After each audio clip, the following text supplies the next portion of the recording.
প্রথম কথা হচ্ছে আমাদের বর্তমান সরকার আমরা চেষ্টা করেছি সকল প্রকার স্বজনপ্রীতি এবং সকল ধরনের প্রবলেমসগুলো এর আগে ইররেগুলারিটিসগুলো এর আগে ডিস্ট্রিবিউশন লেভেলে হয়েছে এগুলোর ঊর্ধ্বে উঠে গিয়ে কাজগুলো করার, যেটা অনেক বড় একটি উদাহরণ হচ্ছে আমাদের ফ্যামিলি কার্ড। সো বিগত সময়গুলোতে আমাদের বিটার এক্সপিরিয়েন্স অনেক আছে, বিগত সময়গুলোতে আমাদের না পাওয়া অনেক আছে, কষ্ট অনেক আছে। আমরা সেখান থেকে বেরিয়ে একটি উন্নত বাংলাদেশ, সবার জন্য বাংলাদেশ গড়তে চাই।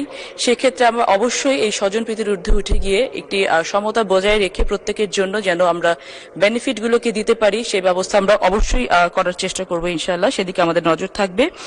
আর যেটা আপনি বলছেন যে বিভিন্ন সময় মোবাইল ওয়ালেটের মাধ্যমে যেই ডিস্ট্রিবিউশনগুলো হয় বেনিফিট এন্ডে, এটা খুব প্র্যাকটিক্যাল একটা প্রবলেম যে অনেক সময় অনেক মুরব্বী থাকেন, অনেক মানুষ থাকেন একদম প্রান্তিক লেভেলে, যারা নিজের হয়তো মোবাইলটা অপারেট করতে পারেন না।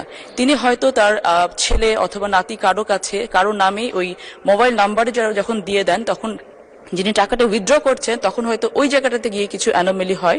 সো এটা একেবারে খুব ব্যক্তিগত পর্যায় থেকে হয় বলে আমরা মনে করি, এটা আমরা দেখেছিও। তারপরেও আমরা চেষ্টা করব এই বিষয়গুলো, যেহেতু একজন মানুষ যাকে এই টাকাটা দেওয়া হচ্ছে 500 হোক 700 হোক, এই টাকাটা কিন্তু তার জন্য অনেক বড় একটি ব্যাপার।